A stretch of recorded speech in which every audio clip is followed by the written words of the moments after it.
प्यारे बच्चों, मैं सविता प्रजापति अयोध्या दास राजकीय कन्या इंटर कॉलेज गोरखपुर से कक्षा 11 जीव विज्ञान विषय की इस कक्षा में आपका स्वागत करती हूँ। बच्चों, आज हम कक्षा 11 के जीव विज्ञान विषय का अध्ययन प्रारंभ करने जा रहे हैं और इस विषय का अध्ययन प्रारंभ करने से पहले आइए हम इसके पाठ्यक्रम के बारे में जान लें। बच्चों, जो जीव विज्ञान का पाठ्यक्रम है कक्षा 11 के लिए, इसको 5 इकाइयों में विभक्त किया गया है और इसकी प्रथम इकाई का अध्ययन हम आज करेंगे। इसकी जो प्रथम इकाई है, जीव जगत में विविधता। इसमें बच्चों 4 अध्याय हैं, जिसमें से पहला है जीव जगत, दूसरा है जीव जगत का वर्गीकरण, तीसरा है वनस्पति जगत और चौथा प्राणी जगत। तो बच्चों, आज हम इस इकाई के प्रथम अध्याय जीव जगत का अध्ययन करेंगे। ये जो अध्याय है, जैसा कि नाम है जीव जगत, जीव मीन्स जीवधारी, जगत मीन्स उनका संसार, यानी कि जीवधारी जिस जगह निवास करते हैं वे सारे स्थान सामूहिक रूप से जीव जगत कहलाते हैं।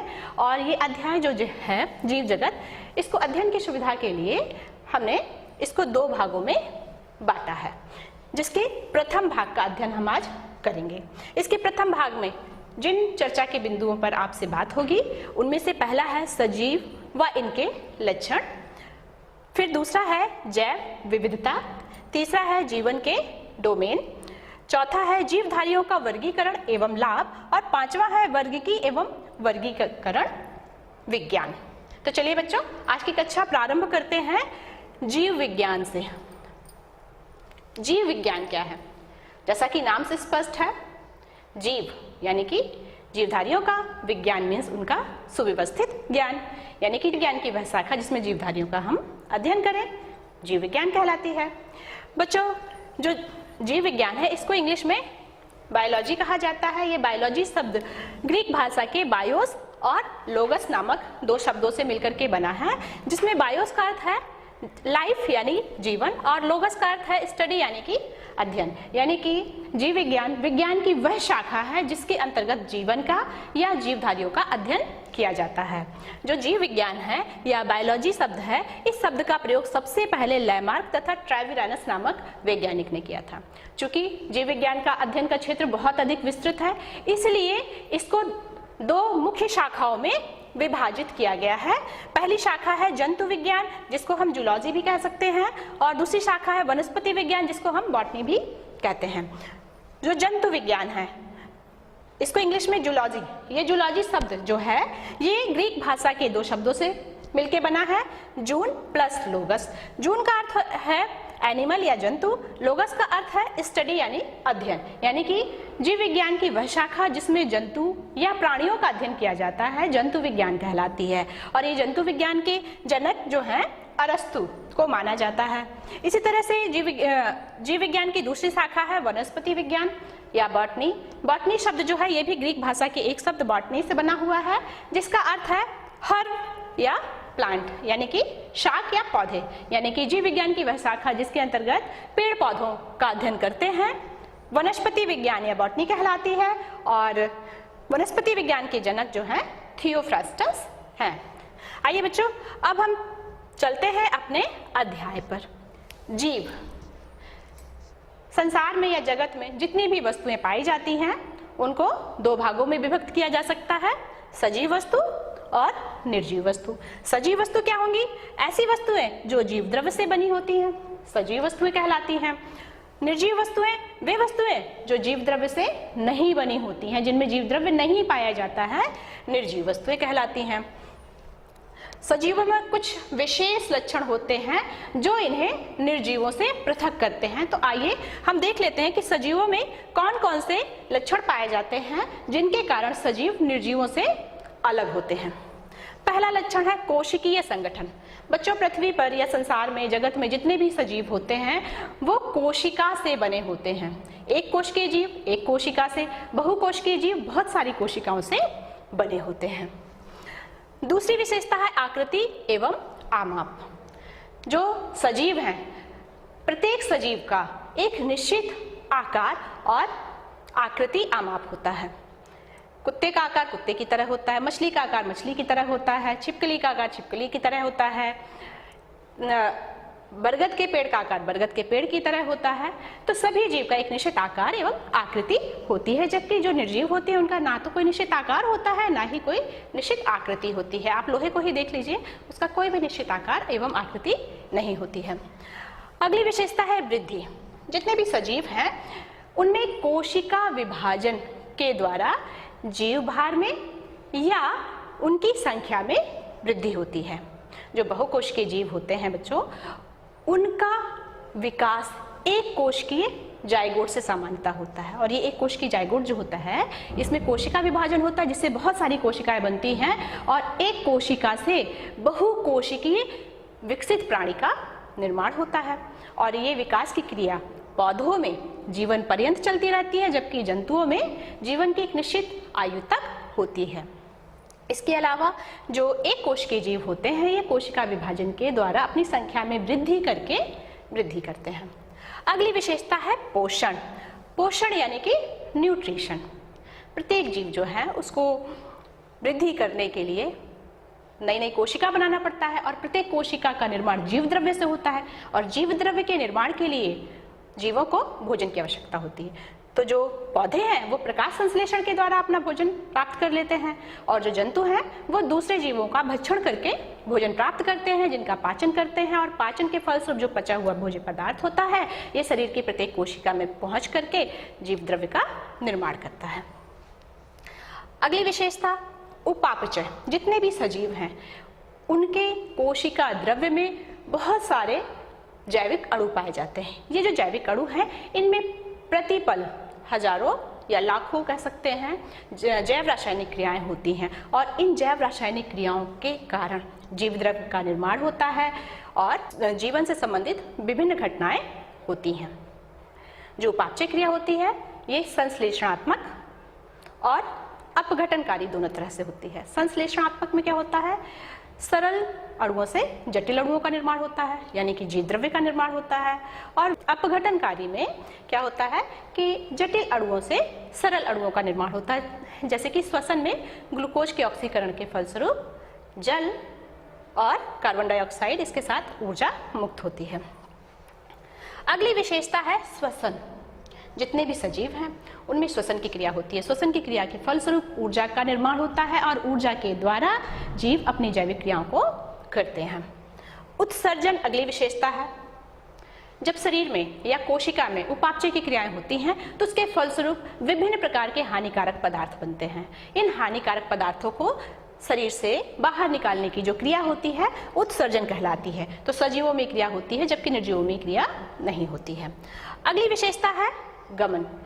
जो जंतु होते हैं वे एक स्थान से दूसरे स्थान पर चले जा सकते हैं भोजन की तलाश में या आवास की तलाश में, जबकि जो पौधे होते हैं वो एक ही स्थान पर अपनी जड़ों के द्वारा फिक्स रह करके अपनी शाखाओं को हिला डुला करके गति करते हैं। यानी कि सजीवों में गमन और गति की क्रिया होती है जबकि निर्जीवों में स्वतः गमन और गति की क्रिया नहीं होती है। अगली विशेषता संवेदनशीलता, अनुकूलनता तथा स्थैतिकता। संवेदनशीलता। बच्चों जितने भी जीव हैं सब प्रकाश के प्रति, जल के प्रति, तापमान के प्रति और वातावरण में उपस्थित प्रदूषकों के प्रति संवेदनशील होते हैं। जैसे कि अचानक अगर हम अंधेरे कमरे से बाहर प्रकाश में आते हैं, सूर्य की रोशनी में आते हैं, तो हमारे आंखों के सामने चकाचौंध हो जाता है, या हम बाहर धूप में खड़े हों और अचानक हम अंधेरे कमरे में आए या ऐसे कमरे में आए जहाँ पे प्रकाश कम है तो हमको कुछ भी दिखाई नहीं देता है। ये क्या है, संवेदनशीलता है। अगली विशेषता अनुकूलनता।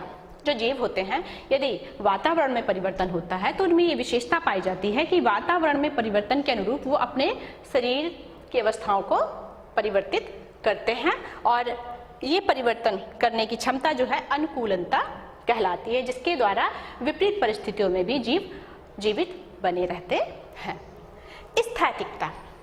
स्थैतिकता के अंतर्गत जो जीव होते हैं वे अपने शरीर के अंदर की एक स्थिर अवस्था को बनाए रखते हैं। यदि वातावरण का तापमान अधिक होता है तब भी उस स्थिति में सजीव अपने शरीर का एक निश्चित तापमान बनाए रखते हैं। जैसा कि आप जानते हैं मनुष्य के शरीर का तापमान 98.6 डिग्री फ़ारेनहाइट होता है, जो कि गर्मियों और ठंडियों दोनों में समान ही होता है। अगली विशेषता जनन। जितने भी जीव होते हैं बच्चों, इनमें जनन की क्रिया पाई जाती है, जिसके द्वारा ये अपने ही जैसे संतान उत्पन्न करते हैं और अपनी संख्या में वृद्धि करते हैं, जबकि निर्जीवों में क्रिया होती ही नहीं है। जैव विकास, प्रत्येक सजीव में जैव विकास की क्रिया होती है, जिसके द्वारा सरल जीवों से जटिल जीवों का निर्माण होता है।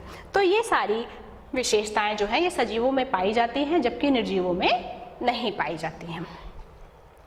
तो इस प्रकार से सजीव निर्जीवों से पृथक होते हैं।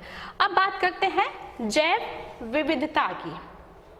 बच्चों, हम अपने आसपास देखते हैं तो हमको बहुत सारे जीव दिखाई देते हैं, जैसे कि विभिन्न प्रकार के पेड़ पौधे, नीम, बरगद, पीपल, गुलाब, गुड़हल, घास फूस, बहुत सारे।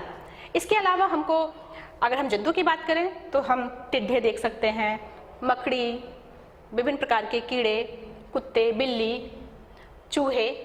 तो ये विभिन्न प्रकार के जो जीव हैं, यही तो जैव विविधता है।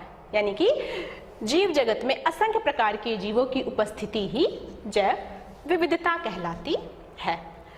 वैज्ञानिकों ने अभी तक 17 से 18 लाख जीवों का पता लगा करके उनका नामकरण किया है।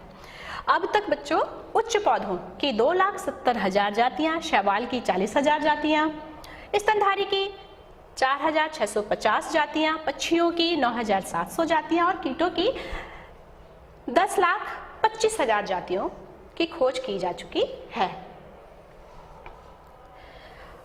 अब बात करते हैं जीवन के डोमेन। जीव जगत में जो जीवन पाया जाता है उसको 3 डोमेन में विभाजित किया जा सकता है, और 3 डोमेन में विभाजित करने के लिए एक संकल्पना प्रस्तुत की गई, जिसे जीवन के 3 डोमेन कहते हैं। जीवन के 3 डोमेन की संकल्पना बीज नामक वैज्ञानिक ने 1990 ईस्वी में प्रस्तुत की, जिसके अनुसार जीवन के 3 डोमेन है। पहला डोमेन है डोमेन आर्किया या आर्की बैक्टीरिया, दूसरा डोमेन है बैक्टीरिया या यूबैक्टीरिया, और तीसरा डोमेन है यूकैरिया या यूकैरियोटा। तो एक एक डोमेन की हम बात करते हैं। सबसे पहले डोमेन आर्किया या आर्की बैक्टीरिया। बच्चों, जो आर्किया है इसके अंतर्गत जितने भी जीव आते हैं वो सभी प्रोकैरियोटिक कोशिका से बने होते हैं। प्रोकैरियोटिक और यूकैरियोटिक कोशिका के बारे में आपने कक्षा 9 में भी पहले पढ़ा है, और इसी कक्षा 11 में आप आने वाले अध्याय में भी इसको पुनः पढ़ेंगे। इसके अलावा आर्किया की जो कोशिका होती है उनकी कोशिका भित्ति में पेप्टिडोग्लाइकॉन्स नहीं पाए जाते हैं। इन पर एंटीबायोटिक्स का कोई प्रभाव नहीं पड़ता है, और साथ ही इनका जो आरएनए होता है, विशेषकर राइबोसोमल आरएनए, ये आरएनए यूबैक्टीरिया और यूकैरिया के आरएनए से पृथक होता है, अलग प्रकार का होता है।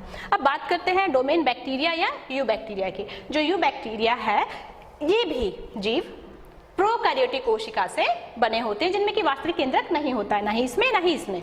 इनकी जो कोशिका भित्ति होती है उनमें पेप्टिडोग्लाइकॉन्स पाए जाते हैं।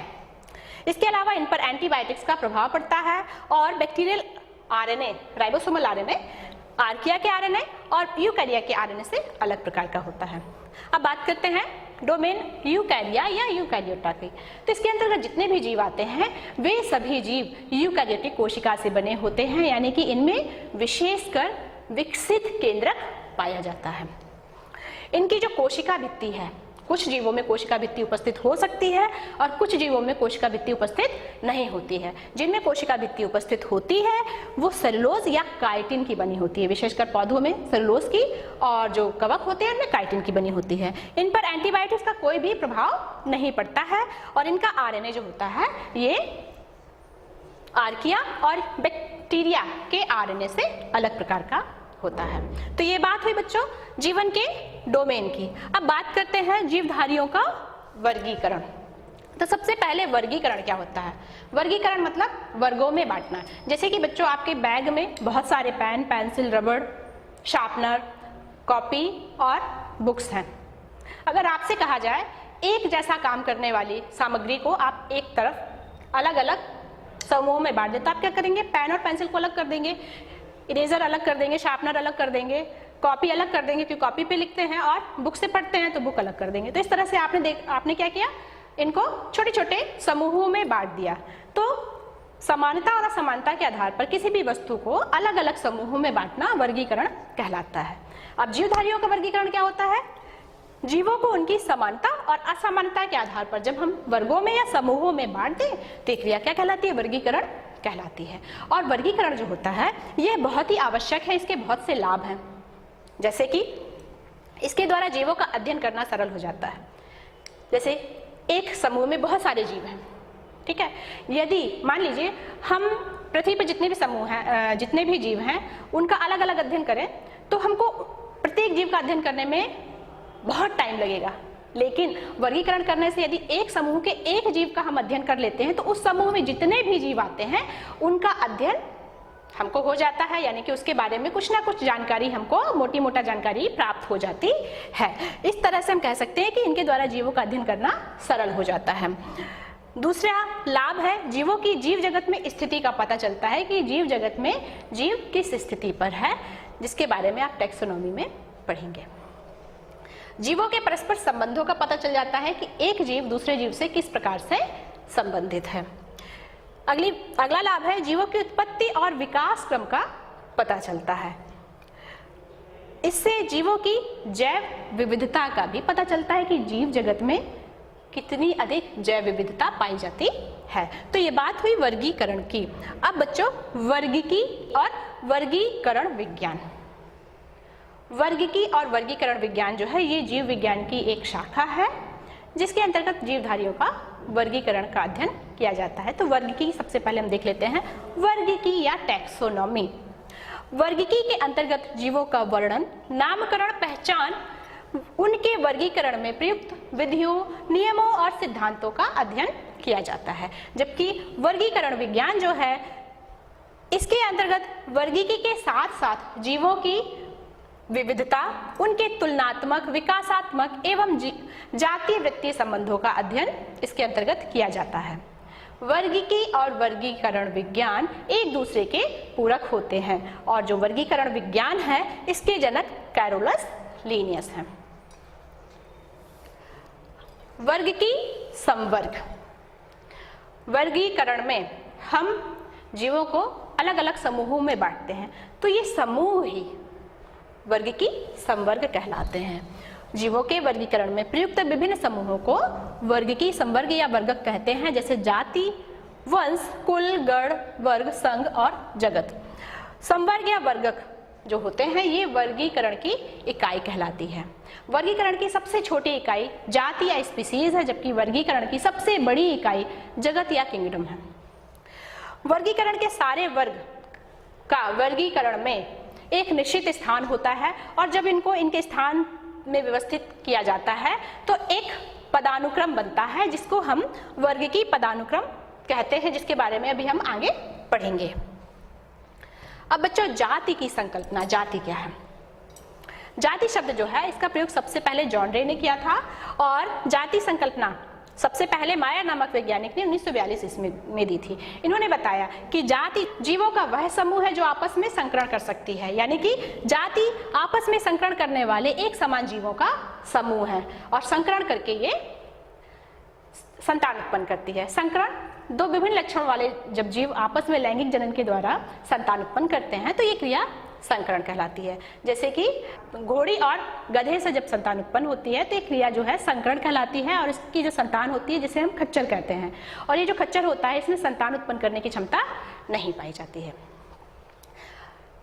इस संकल्पना में कुछ कमियां थी जिसके बाद आधुनिक संकल्पना प्रस्तुत की गई, जिसके अनुसार जाति आकारिकी रूप से समान लक्षणों वाले जीवों का वह समूह है जो अन्य जीवों के समूहों से आनुवांशिक रूप से पृथक होगी और जननी रूप से पृथक होगी। यानी कि जाति ऐसे जीवों का समूह है जिनके आकार की संरचना एक समान है लगभग। इसके अलावा इनमें आनुवांशिक रूप से समानता है, यानी कि इनका जीन पूल जो होता है समान होता है। इसके अलावा ये दूसरे जाति के जीवों के साथ प्रजनन करके अपने जैसी संतान उत्पन्न करने वाली संतान उत्पन्न नहीं कर सकते हैं, केवल ये आपस में ही अंतरा प्रजनन करके अपने जैसी संतान उत्पन्न कर सकते हैं। अब बात करते हैं बच्चों वर्गीकी पदानुक्रम।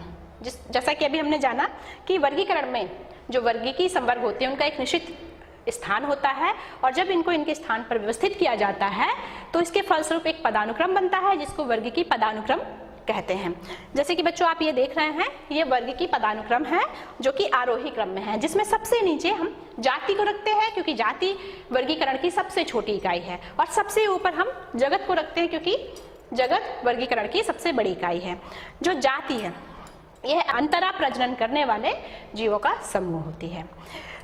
एक समान लक्षण के जीव मिलकर के वंश बनाते हैं, और एक समान लक्षण रखने वाले वंश का जो समूह होता है वो कुल बनाते हैं। एक समान लक्षण वाले कई कुल आपस में मिलकर के गण बनाते हैं। एक समान